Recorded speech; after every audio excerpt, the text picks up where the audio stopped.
Quand Léa franchit la barrière du corral, le sang des spectateurs se glace devant la certitude de voir cette fille de 17 ans piétinée par l'étalon noir indomptable.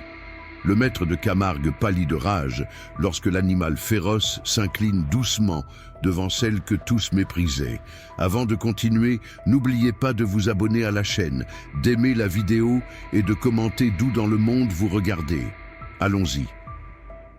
Le soleil de juin éclaboussait d'or les vastes plaines de la Camargue, où les marais scintillaient sous la lumière matinale. Au centre de ce tableau sauvage, le domaine des Beaumont S étendait sur plus de 3000 hectares. Des chevaux blancs galopaient librement dans cette terre entre ciel et eau, royaume que Philippe Beaumont dirigeait d'une main de fer depuis près de 4 décennies. À 62 ans, Philippe Beaumont demeurait impressionnant, grand et sec comme un cyprès des marais, le visage buriné par le soleil et les yeux d'un bleu glacial qui semblait percer l'âme de quiconque osait soutenir son regard. Sa réputation d'éleveur de chevaux camarguais n'avait d'égal que celle de son caractère impitoyable. Ce matin-là, l'atmosphère était électrique au domaine. Un attroupement S était formé autour du grand corral, où les hommes s'agglutinaient contre les barrières de bois, le regard rivé sur la scène qui se déroulait à l'intérieur. « Allez, montre-nous ce que tu vaux !» cria Beaumont, adossé à la barrière, un sourire méprisant aux lèvres. Au centre du corral, Marcel Fournier, dresseur réputé venu spécialement de Normandie, tentait de maintenir son équilibre sur le dos d'un magnifique étalon noir comme El Ébène. Contrairement aux traditionnels chevaux blancs de Camargue, Tonnerre était une anomalie génétique, un étalon d'un noir de jais à la musculature impressionnante, aux yeux rougeoyants de fureur. L'animal se cabra violemment en voyant valser le dresseur qui atterrit lourdement dans la poussière. Un silence pesant s'abattit sur l'assemblée, rompu uniquement par le souffle rauque de El Étalon qui tournait maintenant comme un prédateur, les naseaux dilatés, défiant quiconque oserait l'approcher. « C'est le 7e », lança Antoine, le contremaître du domaine, en aidant Fournier à se relever. 7 dresseurs en 3 semaines, et pas un n'a tenu plus de 2 minutes. Philippe Beaumont s'avança, contemplant l'animal avec un mélange d'admiration et de frustration. Tonnerre était le plus bel étalon qu'il ait jamais possédé, le fruit de 20 ans de sélection génétique. Un animal d'exception au potentiel inestimable, mais complètement inutile s'il demeurait indomptable. « Il est impossible !» cracha Fournier en époussetant son pantalon. « Ce n'est pas un cheval, c'est un démon !» Beaumont sentit la colère monter en lui. Il avait payé une fortune pour faire venir les meilleurs dresseurs de France, et tous avaient échoué. Tonnerre restait là, magnifique et inaccessible, se moquant de leurs efforts. « Rien n'est impossible !» déclara-t-il froidement. « C'est une question de volonté et de compétence. Visiblement, vous manquez des deux. » Une idée germa alors dans son esprit. Ses lèvres étirèrent en un sourire calculateur. « Messieurs, » annonça-t-il en se tournant vers l'assemblée, « j'en ai assez de payer des incapables.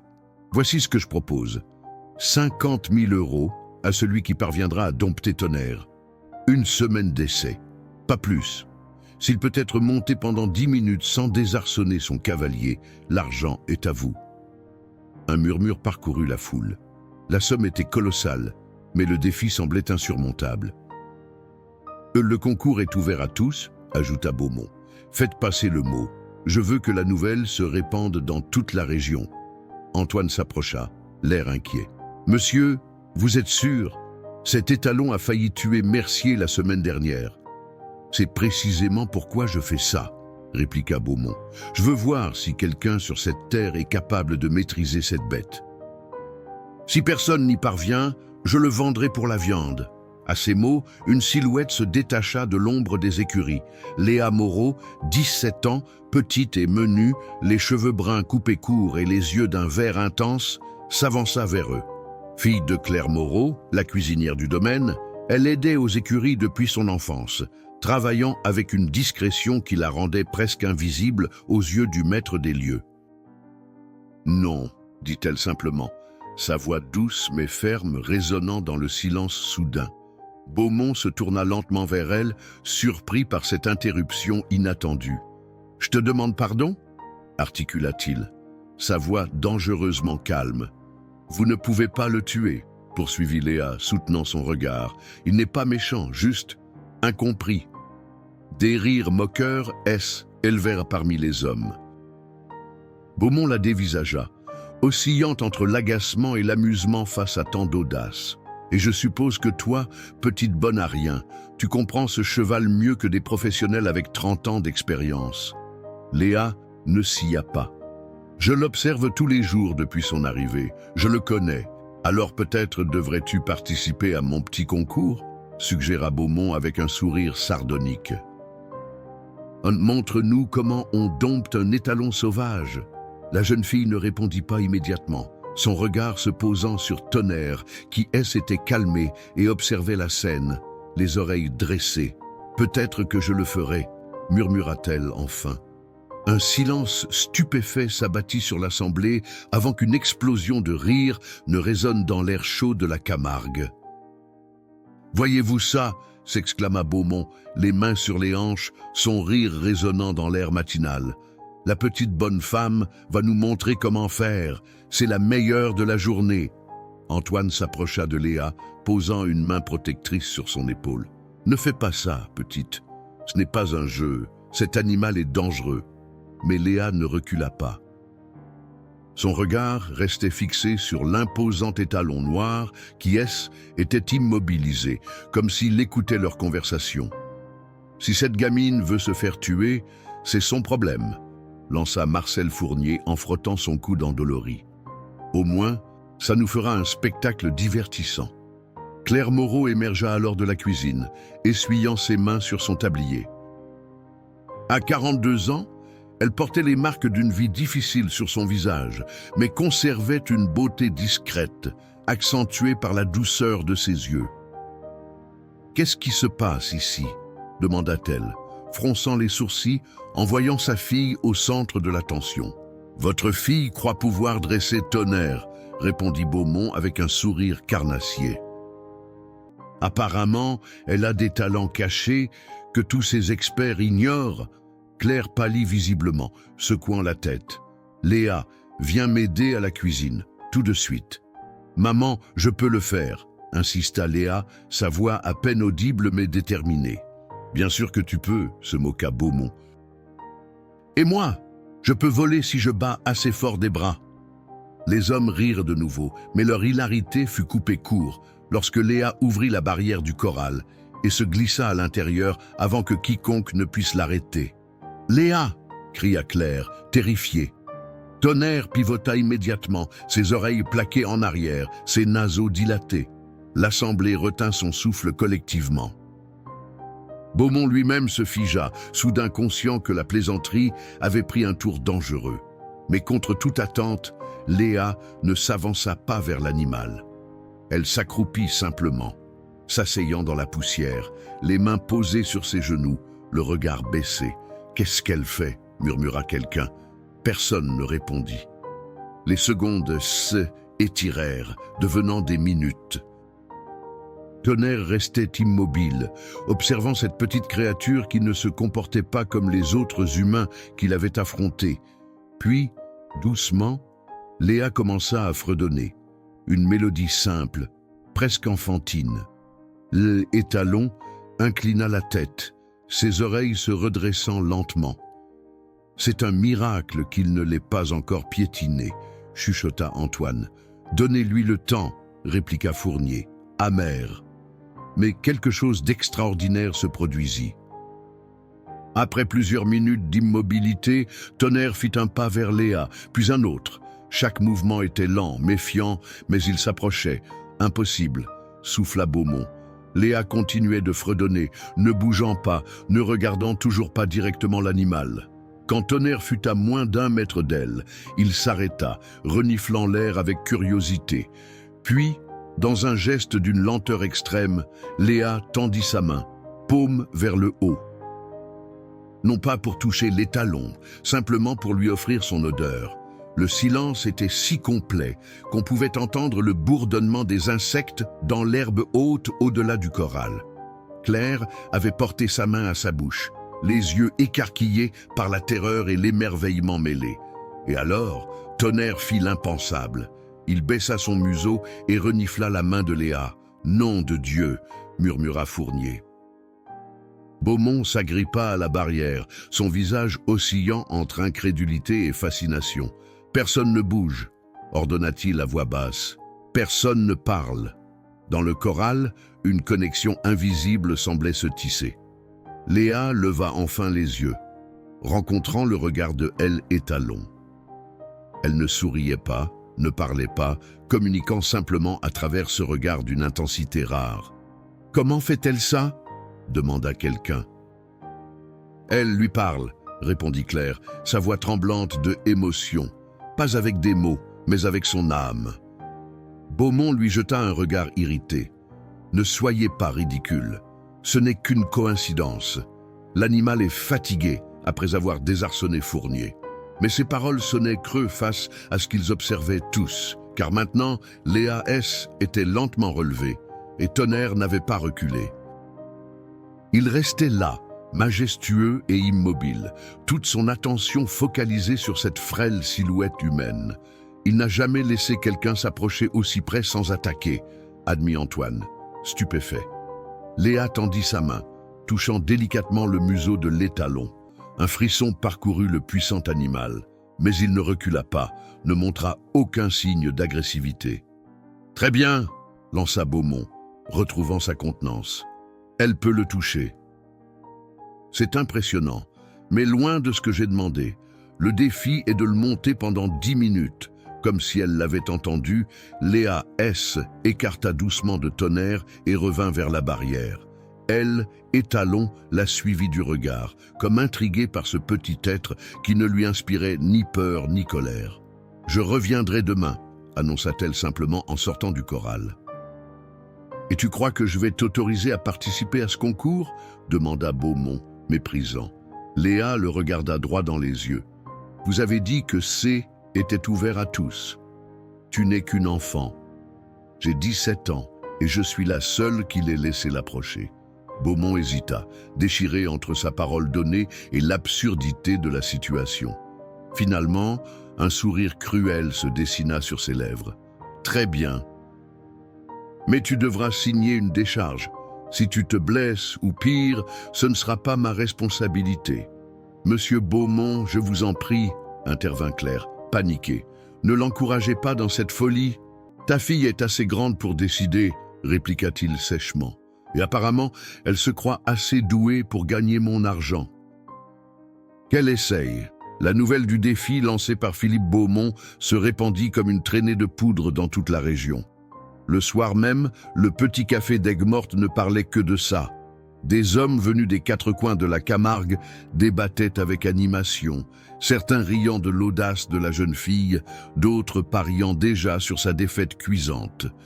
« Je mets 20 € qu'elle ne tiendra pas 10 secondes, » lança un gardien au visage tanné par le soleil. « Je double la mise !» renchérit son voisin. « Beaumont va s'amuser comme jamais. » Dans un coin du café, Étienne Mercier, ancien dresseur du domaine Beaumont, écoutait silencieusement. À 53 ans, il portait encore les séquelles de sa dernière rencontre avec Tonnerre, une cicatrice qui barrait son front et une légère claudication. Renvoyé après son échec, l'humiliation lui restait en travers de la gorge. « Cette petite est soit folle, soit stupide », déclara-t-il en vidant son verre. « J'ai 30 ans d'expérience et ce démon m'a presque tué. »« Pourtant, elle l'a approché aujourd'hui, » dit quelqu'un. « Antoine m'a raconté. Elle s'est assise et l'animal est venu à elle comme un chien. » Étienne eut un rire amer. « Approcher n'est pas monter. Beaumont est un serpent. Il veut juste un spectacle, et cette gamine va lui en offrir un sanglant. » Pendant ce temps, à la petite maison de fonction que Claire et Léa partageaient sur le domaine, la tension était palpable. Claire préparait le dîner avec des gestes brusques, claquant les casseroles, son silence plus éloquent que n'importe quelle réprimande. « Maman », tenta Léa, assise à la table de la cuisine. Tu ne comprends pas. C'est toi qui ne comprends pas, coupa Claire, se retournant brusquement. Tu as vu ce que cet animal a fait à Mercier? Tu crois que je veux te ramasser en morceaux? Il ne me fera pas de mal. Comment peux-tu en être si sûre? Claire s'assit lourdement, épuisée par l'angoisse. Léa, tu es tout ce que j'ai. Après la mort de ton père, j'ai juré de te protéger. Comment puis-je te laisser risquer ta vie pour satisfaire l'orgueil d'un homme comme Beaumont? Léa prit les mains de sa mère dans les siennes. Elles étaient identiques. Ses mains, petites, aux doigts fins, mais calleuses d'avoir tant travaillé. Tu te souviens de ce que papa disait toujours, les chevaux voient l'âme, pas l'apparence. Ton père était un rêveur, soupira Claire, mais un sourire triste adoucit son visage. C'est ce qui l'a tué d'ailleurs. Robert Moreau, cavalier talentueux et amoureux des chevaux, était mort 7 ans plus tôt, désarçonné lors d'une course camarguaise. Sa passion pour les chevaux, il l'avait transmise à sa fille avant de disparaître. « Je ne suis pas imprudente », assura Léa. « Je n'essaierai pas de le monter tout de suite. J'ai 1 semaine pour gagner sa confiance. » Et puis quoi? Même si par miracle tu parvenais à le monter, tu crois que Beaumont va simplement te donner l'argent et te féliciter? Cet homme est orgueilleux et vindicatif. Je ne fais pas ça pour l'argent, affirma Léa, son regard s'illuminant. Je le fais pour Tonnerre. S'il n'est pas dressé, Beaumont le vendra pour la viande. Il l'a dit lui-même. Claire observa sa fille, reconnaissant l'entêtement qui avait également caractérisé son défunt mari. « Tu es comme lui », murmura-t-elle, têtue et idéaliste. À l'aube du jour suivant, alors que la brume matinale enveloppait encore les marais, Léa se dirigea vers le corral. À sa grande surprise, Beaumont s'y trouvait déjà, observant Tonnerre qui galopait librement dans l'enclos. « Tu es matinal », remarqua-t-il sans se retourner, ayant reconnu son pas léger. « Comme vous », répondit-elle simplement. Un silence s'installa entre eux, uniquement rompu par le bruit des sabots de l'étalon sur le sol compact. « Pourquoi est-il si important pour vous ?» demanda finalement Léa. « Ce cheval. Pourquoi ne pas simplement l'accepter tel qu'il est ?» Beaumont lui jeta un regard de côté, irrité par cette question impertinente. Pourtant, quelque chose dans la sincérité de la jeune fille le poussa à répondre. Cet étalon représente 20 ans de sélection génétique. Sa mère était l'une des meilleures juments de Camargue. Son père, un étalon espagnol de pure race. Sa couleur est unique. Il devait être mon chef-d'œuvre, l'accomplissement de ma vie d'éleveur. Il se tourna complètement vers elle, son regard dur. Mais un cheval indomptable est inutile. La beauté sans la discipline ne vaut rien. Léa ne répondit pas immédiatement, observant Tonnerre qui était arrêté et les regardait, comme s'il comprenait qu'on parlait de lui. « Peut-être, dit-elle doucement, que ce n'est pas lui qui doit apprendre à obéir, mais vous qui devez apprendre à demander autrement. » Le visage de Beaumont se durcit. « Ne te méprends pas, petite. Ta petite démonstration d'hier était impressionnante, mais elle ne signifie rien. Approcher un cheval et le monter sont 2 choses totalement différentes. »« Je sais, » acquiesça Léa. « C'est pourquoi j'ai besoin de temps. » « Le temps ne change rien à la nature, » affirma Beaumont en s'éloignant, « ni celle des bêtes, ni celle des hommes. » Léa le regarda partir, puis reporta son attention sur Tonnerre. L'étalon la fixait, immobile et majestueux dans la lumière dorée du matin. Les 3 jours suivants s'écoulèrent selon un rituel immuable. Chaque matin, avant que le soleil ne soit complètement levé, Léa se rendait au corral. Elle s'asseyait simplement dans la poussière, fredonnant doucement. Tonnerre, d'abord méfiant, s'approchait progressivement jusqu'à venir renifler ses cheveux, ses épaules, acceptant même qu'elle caresse son encolure. Une petite foule se formait quotidiennement pour observer ce spectacle insolite. Les ouvriers du domaine retardaient le début de leur journée, fascinés par cette danse silencieuse entre la frêle jeune fille et l'imposant étalon noir. Même les plus sceptiques devaient reconnaître qu'un lien particulier se tissait entre eux. C'est contre nature, marmonnait Fournier, vexé de voir un animal qu'il avait violemment rejeté se montrer si docile avec une adolescente. Elle doit utiliser des astuces, des odeurs, quelque chose. Antoine secouait la tête. Non, c'est autre chose. Je l'ai observée. Elle ne fait rien de spécial si ce n'est attendre, être présente. Le 4e jour, sous un ciel menaçant qui annonçait un orage imminent, Léa franchit une nouvelle étape. Elle apporta une brosse et, avec des gestes d'une infinie douceur, commença à panser Tonnerre. Elle, Étalon, tressaillait parfois mais restait immobile, comme hypnotisée par la présence de la jeune fille. Philippe Beaumont, qui observait la scène depuis la fenêtre de son bureau, sentait un mélange contradictoire d'émotions l'envahir. L'admiration se disputait à l'agacement, la curiosité à l'orgueil blessé. Comment cette gamine insignifiante parvenait-elle là où tous les experts avaient échoué? Elle passe à l'étape suivante, annonça Antoine en entrant dans le bureau. Elle a apporté une couverture légère. Beaumont se raidit. Elle compte le monter aujourd'hui? Pas encore, elle habitue juste l'animal au poids sur son dos. Le maître du domaine se dirigea vers la fenêtre, scrutant le corral à travers la pluie fine qui commençait à tomber. En effet, Léa déposait délicatement une couverture sur le dos de Tonnerre. Elle, Étalon, ébroua, mais ne se déroba pas. Elle ne réussira pas, affirma Beaumont, autant pour se convaincre lui-même que pour Antoine. Même si elle parvient à le monter, il ne restera pas calme pendant 10 minutes. Antoine l'observa, perplexe. « Monsieur, pourquoi est-ce si important pour vous qu'elle échoue? N'est-ce pas l'essentiel que Tonnerre soit enfin dressé ?» Beaumont lui lança un regard glacial. « Ce qui est important, c'est que les choses se passent comme elles le doivent. Une fille de cuisine ne peut pas réussir là où des professionnels ont échoué. Ce serait contre l'ordre naturel des choses. » Dans le corral, indifférente à la pluie qui s'intensifiait et à la boue qui maculait ses vêtements, Léa continuait son travail patient.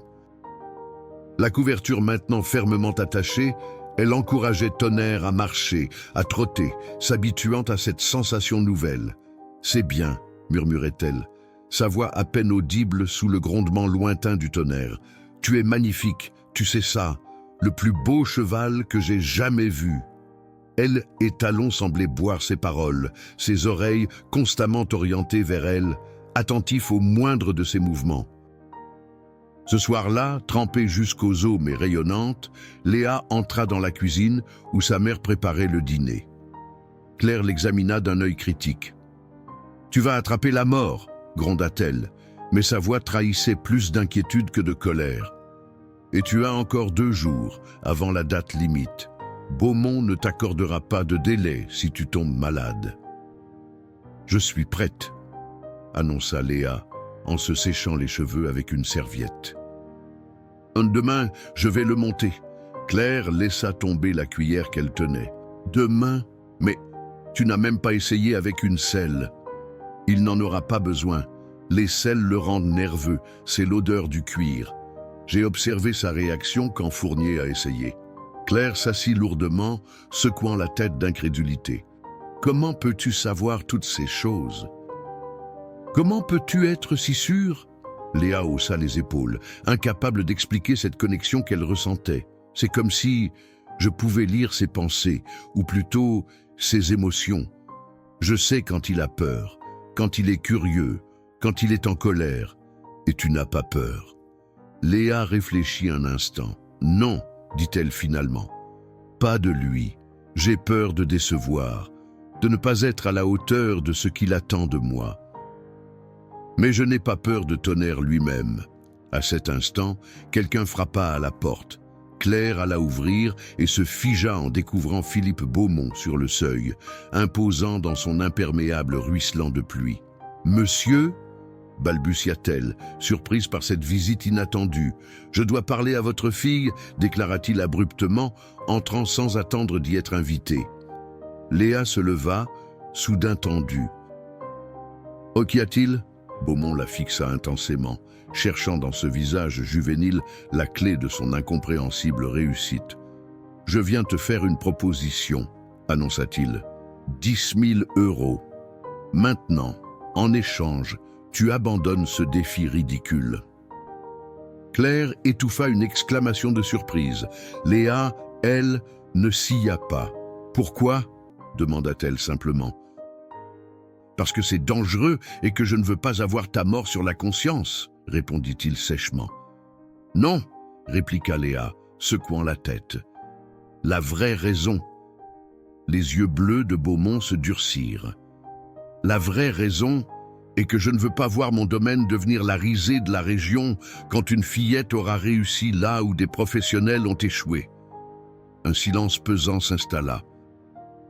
Claire, horrifiée par l'audace de sa fille face à cet homme puissant, attendait la tempête. « Je ne peux pas accepter », dit finalement Léa, brisant le silence oppressant qui s'était installé dans la petite cuisine. Beaumont émit un son moqueur, entre le rire et le grognement. « Tu refuses 10 000 €? Pourquoi? La gloire d'avoir dompté un cheval? Pour Tonnerre, répondit-elle simplement. Si j'abandonne, vous le vendrez pour la viande. Vous l'avez dit vous-même. Le visage du propriétaire se durcit. C'est mon cheval, je peux en faire ce que bon me semble. Ce n'est pas un objet, rétorqua Léa, une flamme inhabituelle dans ses yeux verts. C'est un être vivant, avec sa propre volonté. Claire posa une main d'avertissement sur l'épaule de sa fille, craignant sa témérité face à l'homme qui détenait leur gagne-pain entre ses mains. « Léa, murmura-t-elle, peut-être devrais-tu réfléchir à cette offre, mais la jeune fille ne fléchit pas. J'ai donné ma parole à Tonnerre. À un cheval ?» Beaumont éclata d'un rire sec. « Tu as donné ta parole à un animal ?»« Oui, » affirma Léa sans hésitation. « Je lui ai promis que je ne l'abandonnerai pas. » Beaumont la dévisagea longuement, tiraillé entre irritation et fascination devant cette obstination. Finalement, il hocha la tête avec raideur. « Très bien, 20 000, c'est mon dernier mot. Monsieur Beaumont, » intervint Claire, les yeux écarquillés devant cette somme qui représentait plusieurs années de son salaire. « S'il vous plaît, laissez-nous en discuter. »« Non, maman, » coupa Léa. « Ma réponse reste la même. » Beaumont plissa les yeux, sa posture devenant menaçante. « Tu joues à un jeu dangereux, petite. Tu crois avoir apprivoisé cette bête, mais demain, quand tu essaieras de le monter, tu découvriras sa vraie nature. » « Je connais déjà sa vraie nature, » répliqua Léa. « C'est celle des hommes qui l'entourent que je découvre. » Le visage de Beaumont s'empourpra sous l'insulte à peine voilée. « Tu me le paieras » siffla-t-il avant de tourner les talons et de claquer la porte derrière lui. Claire s'effondra sur une chaise, tremblante. « Mon Dieu, Léa ! Tu viens de refuser une fortune et d'insulter l'homme le plus puissant de la région. Tout ça en moins de 5 minutes. Je ne pouvais pas accepter, maman. Tu comprends ?» Claire soupira, observant sa fille avec un mélange d'exaspération et d'admiration. « Oui, je comprends. Tu es bien la fille de ton père. » Le lendemain matin, une foule impressionnante était massée autour du corral. La nouvelle du défi S était répandue au-delà de la Camargue, attirant curieux, journalistes et passionnés de équitation. Beaumont, impeccablement vêtu, arborait un sourire satisfait en voyant l'ampleur de l'événement qu'il avait créé. « Messieurs, dames, » annonça-t-il d'une voix forte, « vous êtes ici pour assister à un spectacle unique. Ma petite cuisinière prétend pouvoir dompter Tonnerre, l'étalon que les meilleurs experts ont jugé impossible à dresser. » Des murmures parcoururent la foule. Beaucoup avaient parié sur l'issue de ce défi, la majorité prédisant un échec spectaculaire pour la jeune fille. Léa apparut alors, vêtue simplement d'un jean et d'un t-shirt blanc. Ses cheveux courts étaient maintenus par un bandana et son visage, dépourvu de toute expression, ne trahissait ni peur ni excitation. « Tu es sûr de toi ?» demanda Antoine, qui l'avait accompagné jusqu'au corral. « Tu peux encore renoncer ?» « Je suis sûr », affirma-t-elle, sa voix calme contrastant avec l'agitation ambiante. Tonnerre se tenait au centre de l'enclos, plus majestueux que jamais. Son pelage noir luisait sous le soleil matinal, ses yeux vifs parcourant la foule avec méfiance. Léa entra dans le corral et ferma la barrière derrière elle. Un silence s'abattit instantanément sur l'assemblée. Même les oiseaux semblaient avoir cessé de chanter. La jeune fille s'avança lentement, fredonnant la mélodie familière qui avait rythmé leur rencontre précédente. L'étalon tourna la tête vers elle, ses oreilles pointées en avant en signe de reconnaissance. « Elle va se faire massacrer », chuchota quelqu'un dans la foule. « Chut !» réprimanda un autre. « Regarde !» Car sous leurs yeux stupéfaits, Tonnerre s'approchait de Léa, tête baissée, dans une posture presque soumise. Elle tendit la main, caressant son museau, puis son encolure, murmurant des mots que personne ne pouvait entendre. Lentement, délibérément, elle sortit une fine corde de sa poche, pas un licol rigide, juste une simple longe qu'elle passa autour du cou de l'animal. Tonnerre ne broncha pas, semblant accepter ce lien symbolique. « Impossible », souffla Fournier. Beaumont, les mains crispées sur la barrière, observait la scène avec une intensité féroce. Son visage ne trahissait rien, mais ses jointures blanchies révélaient sa tension intérieure. Puis vint le moment crucial. Léa, toujours en murmurant à l'oreille de Tonnerre, plaça ses mains sur son dos, testant sa réaction. Elle, étalon frémit mais resta immobile. Alors, avec une grâce fluide, elle se hissa sur son dos. Un hoquet collectif parcourut l'assistance. Tonnerre se figea, le corps tendu, tandis que Léa s'installait, sans selle, sans bride, uniquement guidée par la fine corde autour de son encolure. « Mon Dieu !» murmura Claire, qui observait depuis le bord du corral, les mains jointes comme en prière. Pendant un instant, suspendu dans le temps, rien ne se passa. Léa et Tonnerre formaient une statue vivante, figée dans une harmonie parfaite sous le ciel bleu de Camargue. Puis, elle, étalon, fit un pas, puis un autre. Chaque mouvement de Tonnerre était mesuré, prudent, comme s'il testait cette nouvelle sensation, ce poids inhabituel sur son dos. Léa, parfaitement immobile, ne faisait qu'accompagner ses mouvements, son corps épousant celui de l'animal avec une fluidité naturelle. La foule retenait son souffle. Des centaines d'yeux fixaient ce ballet improbable, cette danse silencieuse entre la frêle jeune fille et l'imposant étalon noir. « 1 minute !» annonça Antoine, qui chronométrait l'épreuve. Beaumont serra les dents. Ce N était qu'1 minute. Il en restait 9. Beaucoup pouvait se passer en 9 minutes. Comme pour confirmer ses pensées, Tonnerre s'arrêta soudainement, secouant la tête. Léa se pencha légèrement en avant, murmurant à son oreille. L'animal piaffa, manifestement agité par les murmures croissants de la foule. « Il va la désarçonner !» prédit Fournier, une note d'espoir dans la voix. Mais Léa, avec une intuition remarquable, se redressa et, d'une voix claire qui porta jusqu'au premier rang des spectateurs, commença à chanter.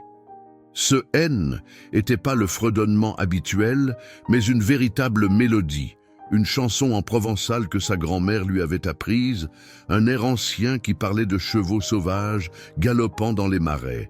L'effet fut immédiat. Les oreilles de Tonnerre se dressèrent, son corps se détendit visiblement, et il reprit sa marche tranquille. 2 minutes, annonça Antoine. Claire, tremblante d'émotion, sentit une présence à ses côtés.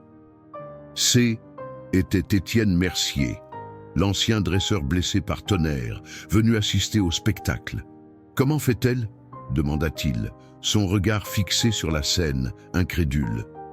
« Elle ne fait pas », répondit Claire doucement. « Ben, elle est, tout simplement. » Dans le corral, Léa dirigeait maintenant Tonnerre vers le centre, traçant un large cercle. Ses jambes, fermement mais délicatement pressées contre les flancs de l'animal, communiquaient ses intentions sans mots, sans force. 3 minutes, la tension était palpable. Beaumont, impassible en apparence, bouillonnait intérieurement. Comment cette gamine, cette insignifiante fille de cuisinière, parvenait-elle à maîtriser ce que des générations d'expertise équestre n'avaient pu dompter?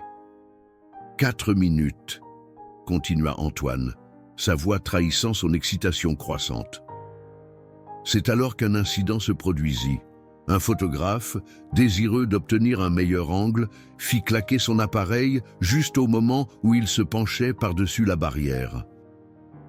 Le bruit sec, amplifié par le silence attentif, résonna comme un coup de feu. Tonnerre réagit instantanément. Ses oreilles se plaquèrent en arrière, son corps se contracta et il se cabra violemment. Des cris élevèrent de la foule. Claire porta une main à sa bouche, terrifiée. Beaumont se redressa, un sourire prédateur aux lèvres. « C'est fini », murmura-t-il. Mais, contre toute attente, Léa ne fut pas désarçonnée. Agrippée à la crinière de Tonnerre, elle accompagna son mouvement, se penchant en avant pour maintenir son équilibre. Lorsque les sabots avant de l'étalon retouchèrent le sol, elle était toujours fermement en place. « Calme !» l'entendit-on dire clairement. « Tout va bien, je suis là !» Tonnerre piaffa, encore agité, mais n'essaya pas de nouveau de se cabrer. Léa continua à lui parler, sa voix douce mais assurée, jusqu'à ce qu'il reprenne une respiration normale. « 5 minutes !»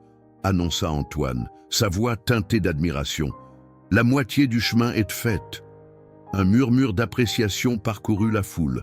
Même les plus sceptiques commençaient à admettre qu'ils assistaient à quelque chose d'extraordinaire. « Elle pourrait vraiment réussir », dit quelqu'un près de Beaumont. Le maître du domaine lui jeta un regard glacial, mais ne répondit pas. Son esprit calculait déjà les conséquences de cette éventualité. 50 000 € n'étaient rien comparé à la valeur potentielle de Tonnerre une fois dressé. Mais sa réputation, son orgueil, comment supporterait-il l'humiliation?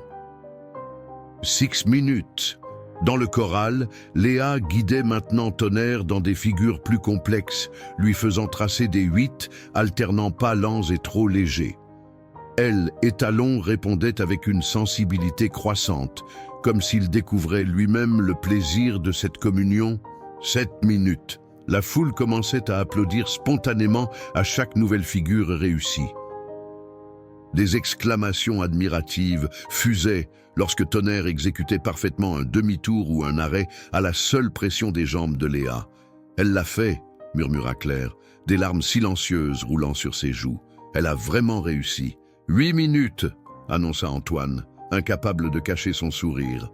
Beaumont, le visage désormais livide, fixait la scène avec une intensité fiévreuse. Son regard passa de la jeune fille à la foule enthousiaste, puis se posa sur Antoine qui continuait son décompte. Une idée commença à germer dans son esprit. 8 minutes et 30 secondes. Le propriétaire s'approcha discrètement d'Antoine, se penchant vers lui avec un sourire qui n'atteignait pas ses yeux. « Tu es sûr de ton chronomètre, Antoine ?»« Il me semble qu'il va un peu vite. » Le contremaître lui jeta un regard surpris, mais avant qu'il ne puisse répondre, Beaumont poursuivit. « N'oublie pas qui signe tes chèques à la fin du mois. » Antoine pâlit, comprenant soudain l'implication. Il regarda son chronomètre, puis Léa qui continuait sa démonstration impeccable. 9 minutes, annonça-t-il finalement, sa voix légèrement tremblante. Léa, concentrée sur Tonnerre, n'avait rien remarqué de cet échange. Pour sa finale, elle dirigea l'étalon vers le centre du corral et, d'une légère pression des jambes, lui demanda de s'arrêter. Puis, dans un geste qui suscita l'admiration générale, elle se pencha en arrière, s'allongeant presque sur la croupe de l'animal, ses bras étendus comme pour embrasser le ciel. Tonnerre resta parfaitement immobile, comme conscient de l'importance de ce moment. 9 minutes et 30 secondes. La foule retint son souffle. Plus que 30 secondes. Léa se redressa, caressant l'encolure luisante de elle et talon en signe de gratitude. Beaumont se pencha à nouveau vers Antoine. « N'oublie pas, » murmura-t-il. « 9 minutes et 45 secondes, » annonça Antoine, sa voix à peine audible sous les acclamations grandissantes de la foule. Léa, sereine sur le dos de Tonnerre, souriait doucement. 15 secondes les séparaient encore de la victoire, mais dans son cœur, elle avait déjà gagné. Elle et Talon restaient parfaitement calmes sous elle, comme s'il comprenait l'importance de ce moment, comme s'il acceptait enfin pleinement cette alliance. 9 minutes et 50 secondes. Des spectateurs commencèrent à compter à rebours, créant une vague sonore qui enflait autour du choral. 10, 9, 8. Beaumont, les traits figés dans une expression indéchiffrable, fixait Antoine. Le contremaître sentait le poids de ce regard comme une chape de plomb. Sa main tremblait légèrement sur le chronomètre. 7, 6, 5. Claire avait joint ses mains en prière, les yeux rivés sur sa fille qui rayonnait de confiance et de fierté. 4, 3, 2. Et c'est alors que cela se produisit. Temps écoulé, cria Beaumont avant même que le décompte n'atteigne 0, sa voix dominant le tumulte. 10 minutes sont passées. Un silence confus s'abattit sur la foule. Des regards interrogateurs se tournèrent vers Antoine, qui fixait son chronomètre avec une expression torturée. « Antoine » appela quelqu'un. « C'est vrai ? Les 10 minutes sont écoulées ?» Le contremaître hésita, son regard passant de Beaumont à Léa, puis aux centaines de personnes qui attendirent sa confirmation. Il ouvrit la bouche, la referma, puis « Non !» déclara une voix forte et claire qui n'était pas celle d'Antoine. Tous les regards se tournèrent vers Étienne Mercier, l'ancien dresseur, qui s'avançait en boitant, brandissant son propre chronomètre. Il reste encore 8 secondes. Beaumont se raidit, son visage virant au pourpre. « De quoi te mêles-tu, Mercier? Tu n'as rien à faire ici. »« J'ai autant le droit que n'importe qui d'assister à ce spectacle, » répliqua Étienne, imperturbable. « Et j'ai chronométré, épreuve, depuis le début. » Il reste 8 secondes. Des murmures parcoururent la foule. Des téléphones portables s'élevèrent, montrant des chronométrages similaires. 7 secondes maintenant, poursuivit Étienne, implacable. Beaumont pivota vers Antoine, le fusillant du regard. Le contremaître, trouvant soudain un courage inattendu, hocha la tête. « Mercier a raison, admit-il. Il reste quelques secondes. 6, 5, 4. Dans le choral, Léa n'avait pas bougé, maintenant une connexion parfaite avec Tonnerre, malgré l'agitation environnante. Elle et Talon, sentant peut-être sa détermination, restaient tout aussi impassibles. 3, 2, 1. Une clameur assourdissante explosa lorsqu'Étienne leva le bras. 10 minutes complètes. Elle a réussi. La foule se déchaîna en applaudissements et viva. Des chapeaux volèrent dans les airs. Claire éclata en sanglots de joie et de soulagement. Même Antoine, malgré sa position délicate, ne put s'empêcher de sourire largement. Seul Beaumont restait immobile, le visage figé dans une expression de rage froide. Son regard suivit Léa qui, toujours sur le dos de Tonnerre, guidait elle et Talon vers la sortie du choral avec une aisance déconcertante. Elle descendit enfin, caressant longuement l'encolure de l'animal avant d'accepter les félicitations qui pleuvaient de toutes parts. Des mains se tendaient pour la toucher, comme si un peu de sa magie pouvait déteindre sur eux. « Comment as-tu fait » demandait-on de tous côtés. Léa secouait la tête, incapable d'expliquer ce qui, pour elle, relevait simplement de l'évidence. « Je l'ai juste... écouté » répondait-elle. Beaumont s'approcha finalement, fendant la foule qui, écartait instinctivement sur son passage. Le silence revint progressivement alors qu'il se plantait devant Léa, la dominant de toute sa hauteur. « Tu as gagné » concéda-t-il, chaque syllabe semblant lui écorcher la gorge. 50 000 €, comme promis. Il sortit un chéquier de sa poche intérieure, le geste délibérément lent, théâtral. À moins que... Léa le regarda, méfiante. À moins que quoi? À moins que tu préfères autre chose. Un sourire calculateur étira ses lèvres minces. Quelque chose de plus précieux que l'argent. Un murmure curieux parcourut l'assistance. Claire s'avança, soudain inquiète. « Que veux-tu dire » demanda Léa, bien qu'une lueur dans ses yeux suggéra qu'elle avait déjà deviné. Beaumont désigna Tonnerre d'un geste du menton. Lui, le cheval. « Je te propose un échange. Renonce à l'argent. Et là, étalon est à toi. » La proposition tomba comme un coup de tonnerre. Des exclamations de surprise fusèrent de toutes parts. Tonnerre, dont la valeur dépassait largement les 50 000 € du pari, surtout maintenant qu'il était dressé. « C'est de la folie !» lança quelqu'un dans la foule. « Silence !» rugit Beaumont, avant de se retourner vers Léa. « Alors, qu'en dis-tu ?»« L'argent ou le cheval ?» Claire s'approcha de sa fille. « Léa, réfléchis bien. 50 000 € changeraient nos vies. Nous pourrions quitter le domaine, acheter notre propre maison. » Mais Léa regardait Tonnerre, qui avait tourné sa tête majestueuse vers elle, comme s'il attendait sa décision. Leurs regards se croisèrent, et dans cette connexion silencieuse passa quelque chose que personne d'autre ne pouvait comprendre. « Le cheval ?» dit-elle finalement, sa voix douce mais ferme. « Je choisis Tonnerre. » Des applaudissements éclatèrent spontanément, rapidement suivis par des sifflets d'admiration. Beaumont, lui, souriait toujours, mais son regard avait changé, devenant calculateur, presque satisfait. « Parfait, » déclara-t-il. « Les étalons est à toi. Je ferai préparer les papiers de transfert aujourd'hui même. » La nuit était tombée sur la Camargue, mais au domaine Beaumont, personne ne songeait à dormir. La nouvelle de l'exploit de Léa S. était répandue comme une traînée de poudre, attirant journalistes et curieux. Dans la cuisine du manoir, transformée en quartier général improvisé, Claire servait du café à Antoine et Étienne Mercier, tandis que Léa, assise à la table, caressait distraitement un vieux chat roux.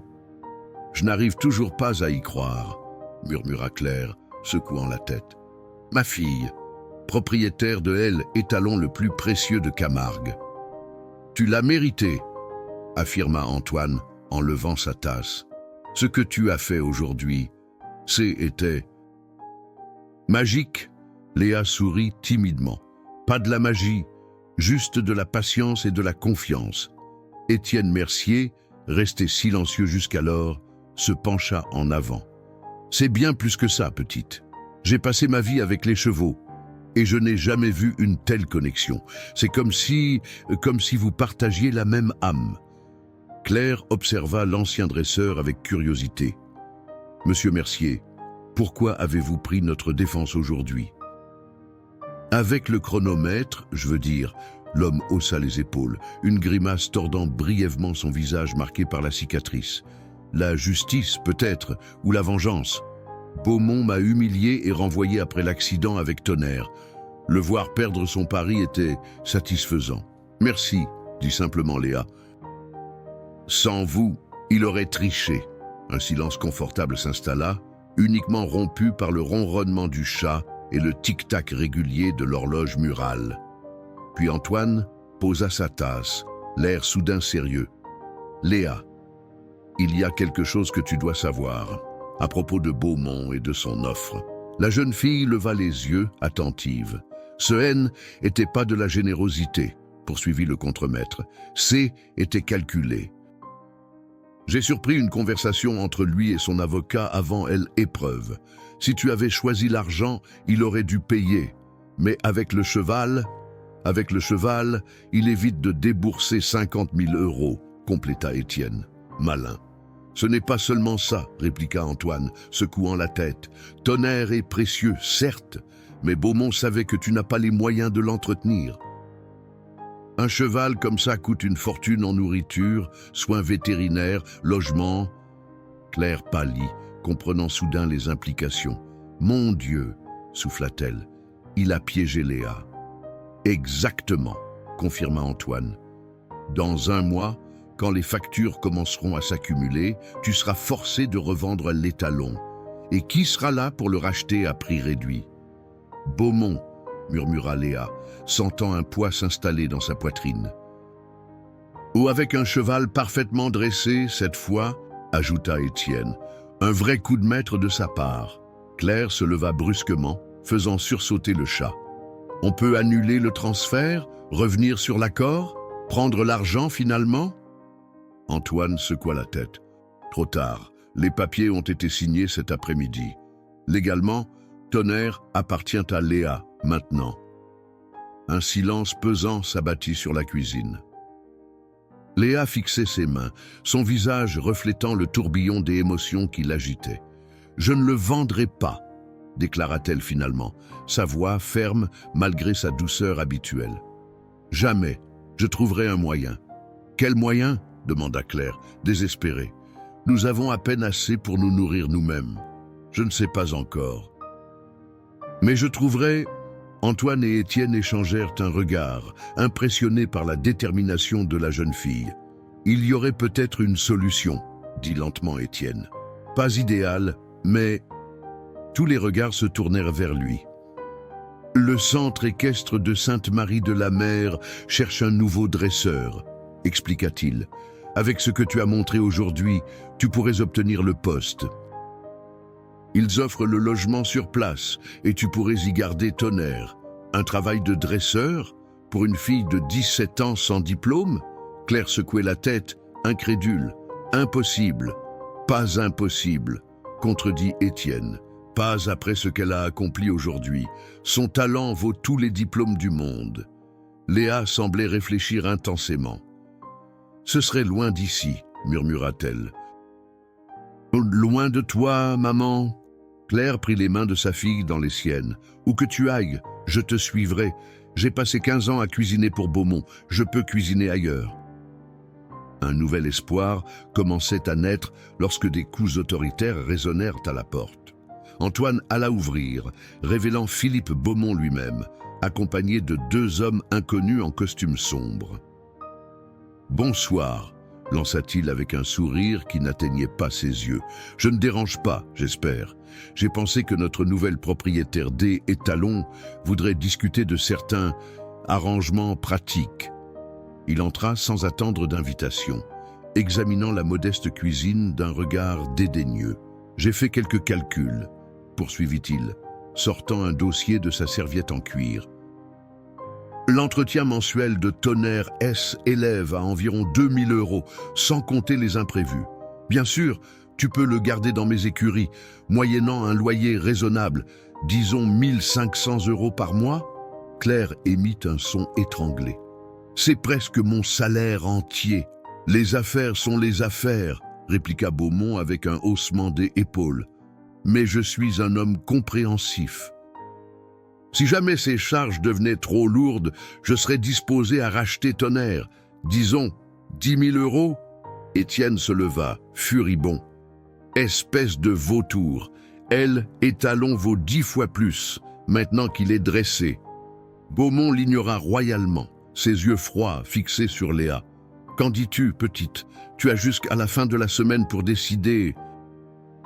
Après, le loyer commencera à courir. Léa se leva lentement, son visage juvénile arborant une expression que personne ne lui avait jamais vue. Toute trace de timidité avait disparu, remplacée par une détermination tranquille qui rappelait étrangement celle de Tonnerre. « Non !» dit-elle simplement. Beaumont cligna des yeux, momentanément déstabilisé par ce refus direct. « Non, non, je n'accepterai pas votre offre de rachat. » Et non, je ne paierai pas ce loyer exorbitant. Un rire sec s'échappa de la gorge de Beaumont. « Tu n'as pas vraiment le choix, ma petite, à moins que tu n'aies une fortune cachée quelque part. »« J'ai mieux qu'une fortune, » répliqua Léa. « J'ai ce que vous n'aurez jamais, la confiance de Tonnerre. » Le visage du propriétaire se durcit. « La confiance ne paie pas les factures. Tu as jusqu'à la fin de la semaine, pas un jour de plus. » Sur ces mots, il tourna les talons et sortit, suivi de ses 2 acolytes silencieux. Un silence pesant s'installa dans la petite cuisine. « Et maintenant ?» demanda finalement Claire, sa voix trahissant son inquiétude. Étienne Mercier se frotta le menton, pensif. « J'ai peut-être une idée, mais c'est risqué. » Le lendemain matin, une étrange procession quitta le domaine Beaumont. En tête marchait Léa, tenant Tonnerre par une simple longe. L'étalon, étonnamment calme, malgré l'agitation inhabituelle, suivaient docilement la jeune fille. Derrière eux venaient Claire, Antoine et Étienne, chargés de quelques sacs et d'un minimum d'équipements équestres. Ils s'arrêtèrent à la limite de la propriété où un petit groupe les attendait. Parmi eux se trouvait Jean-Marc Reynaud, propriétaire du centre équestre de Sainte-Marie-de-la-Mer, un homme trapu aux cheveux grisonnants et au regard vif. « Alors c'est lui, le fameux Tonnerre », dit-il en examinant les talons avec un œil expert.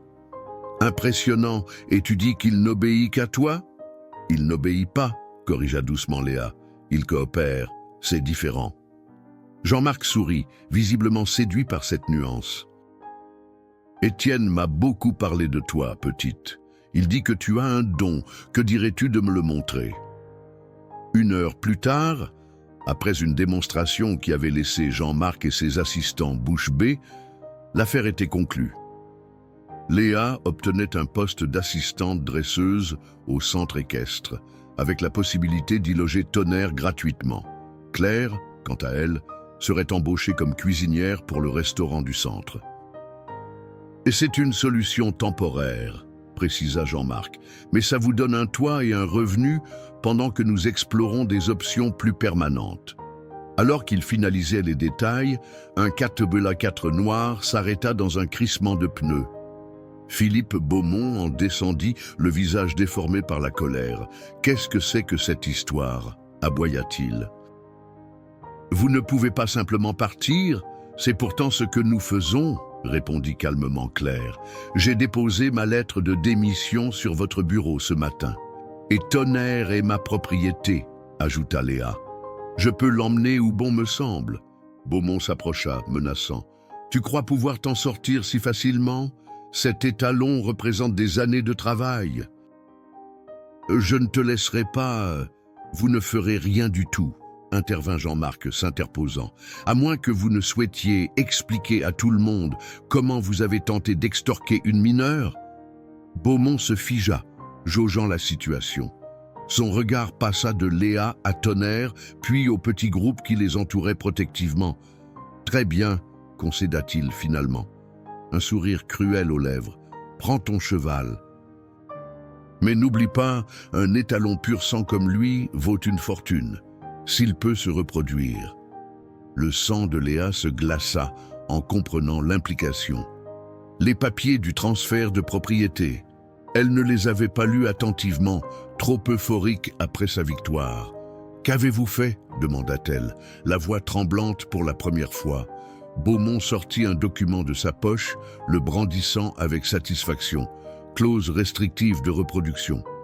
« Tonnerre t'appartient, certes, mais il ne peut être utilisé pour la reproduction sans mon autorisation expresse. Et cette autorisation coûte, disons, 50 000 €. Un silence consterné s'abattit sur le groupe. Jean-Marc prit le document, le parcourant rapidement. « C'est légal, » confirma-t-il avec regret. « Il a tous les droits sur la descendance potentielle de Tonnerre. » Léa sentit le sol se dérober sous ses pieds. C'était bien plus cruel que tout ce qu'elle avait imaginé. Sans droit de reproduction, Tonnerre perdait une grande partie de sa valeur marchande. Et surtout, le centre équestre ne pourrait jamais rentabiliser sa présence. « Vous voyez, » poursuivit Beaumont, savourant son triomphe, « on revient toujours à la case départ. Tu ne peux pas gagner contre moi, petite. Je te donne 1 semaine pour réfléchir à mon offre de rachat. » Il remonta dans son véhicule et éloigna, laissant derrière lui un groupe abattu. « Je suis désolé, » murmura Jean-Marc. « Sans les droits de reproduction, je ne peux pas justifier l'arrangement auprès de mes associés. Le risque est trop grand. » Léa caressa l'encolure de Tonnerre, cherchant du réconfort dans le contact familier. « Je comprends, » dit-elle doucement. « Ce n'est pas votre faute. » Étienne s'approcha, posant une main sur l'épaule de la jeune fille. « Il reste un espoir, » annonça-t-il, sa voix basse mais déterminée. « J'ai contacté quelqu'un qui pourrait nous aider. »« Qui ?» demanda Claire, s'accrochant à ce mince espoir. « François Beaumont, le fils de Philippe. »« François Beaumont ?» répéta Claire, incrédule. « Je ne savais même pas que Philippe avait un fils. »« Peu de gens le savent, » expliqua Étienne. « Ils sont brouillés depuis des années. François a quitté le domaine à 20 ans après une violente dispute avec son père. Il dirige maintenant un haras réputé près de Montpellier. Et vous pensez qu'il nous aidera ?» demanda Léa, sceptique. « Pourquoi ferait-il ça ?» Un léger sourire apparut sur le visage de Étienne.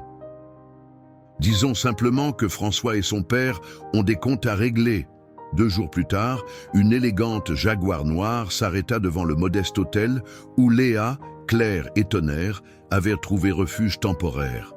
Un homme d'une 40aine d'années en descendit, grand et mince, avec des yeux bleus perçants qui rappelaient étrangement ceux de Philippe Beaumont, mais sans leur froideur caractéristique. « Alors c'est lui », dit François en s'approchant de Tonnerre, qui était attaché à l'ombre d'un arbre. Elle, étalon noir que mon père considérait comme son chef d'œuvre. Léa se tenait protectivement près de l'animal. « Vous êtes François Beaumont ?»« En personne, » confirma-t-il, avec un sourire chaleureux qui le distinguait immédiatement de son père. « Et tu dois être la fameuse Léa, celle qui a dompté l'indomptable. » Il examina Tonnerre avec un œil expert, sifflant d'admiration. « Il est magnifique. La génétique de mon père a toujours été impeccable. Je dois lui accorder ça. »« Allez-vous nous aider ?» demanda directement Léa, trop inquiète pour s'embarrasser de politesse. François la considéra un moment. « Étienne m'a tout raconté. Ce que tu as accompli est remarquable. Mais plus remarquable encore est ta détermination à protéger cet animal. » Il sortit une enveloppe de sa veste. « J'ai étudié le contrat que mon père t'a fait signer. La clause restrictive est effectivement contraignante, sauf si elle est contestée par un membre de la famille Beaumont détenant des droits sur l'exploitation génétique du domaine. » Claire s'avança, intriguée. « Et vous avez de tels droits. Ma mère a veillé à ce que je conserve des parts dans l'entreprise familiale avant sa mort, » confirma François. « C'est d'ailleurs l'une des raisons de notre brouille. Mon père n'a jamais accepté que je puisse avoir un droit de regard sur son travail. » Il tendit l'enveloppe à Léa. « Voici une déclaration officielle annulant la clause restrictive, signée par moi en tant qu'actionnaire minoritaire, mais légalement habilité. J'y ai joint une contre-proposition, un partenariat entre toi et mon haras pour l'exploitation du potentiel génétique de Tonnerre. » Léa ouvrit l'enveloppe avec des doigts tremblants, parcourant les documents avec incrédulité. « C'est généreux, » balbutia-t-elle. « Mais pourquoi ?» François s'approcha de Tonnerre, tendant lentement la main. Elle, étalon, après un instant d'hésitation, accepta sa caresse. « Disons que j'apprécie les rebelles, » répondit-il avec un sourire en coin. « Et puis, il y a une certaine poésie à voir, elle, œuvre de mon père échappée à son contrôle, tout comme j'y ai échappé. » Une semaine plus tard, le domaine Beaumont bourdonnait d'une agitation inhabituelle.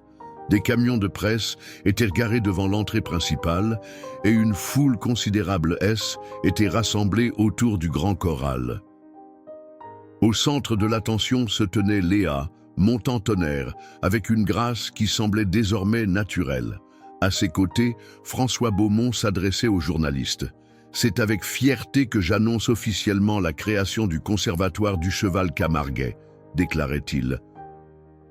Ce projet, né d'un partenariat entre mon haras et le remarquable talent de Mademoiselle Moreau, vise à préserver et valoriser le patrimoine génétique exceptionnel de nos chevaux locaux. À l'écart, Philippe Beaumont observait la scène, le visage figé dans une expression indéchiffrable. Antoine s'approcha discrètement de lui. « Ils disent que Tonnerre sera le étalon fondateur d'une nouvelle lignée, » murmura-t-il. « Et que le conservatoire sera construit sur les terres que vous aviez mises en vente l'année dernière. » Beaumont ne répondit pas, ses yeux suivant les évolutions de Léa et Tonnerre dans le choral. Quelque chose dans son regard avait changé. Une lueur, peut-être de reconnaissance à contre-cœur, ou simplement la résignation face à l'inévitable. Après la démonstration, alors que la foule se dispersait, Léa conduisit Tonnerre vers l'ancien maître des lieux. « De Monsieur Beaumont », dit-elle simplement, sans arrogance ni animosité.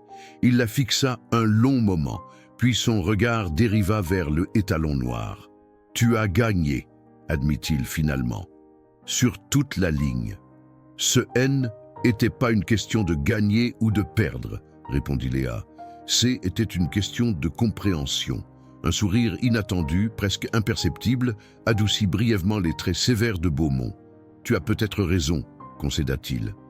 « Mon fils dit la même chose. Apparemment, j'ai encore beaucoup à apprendre. » Ilès éloigna lentement, sa silhouette solitaire se découpant contre le soleil couchant de Camargue. Claire rejoignit sa fille, passant un bras autour de ses épaules. Il reconnaît ta valeur à sa façon. Léa sourit, caressant l'encolure luisante de Tonnerre. Tu sais ce que papa disait toujours. Les chevaux voient l'âme, pas l'apparence, récitèrent-elles ensemble. Dans le ciel rougeoyant, un vol de flamants roses passa au-dessus des marais scintillants. Tonnerre leva la tête, hennissant doucement comme pour les saluer. Et dans cette lumière dorée, sur cette terre sauvage entre ciel et eau, Léa sut qu'elle avait enfin trouvé sa place.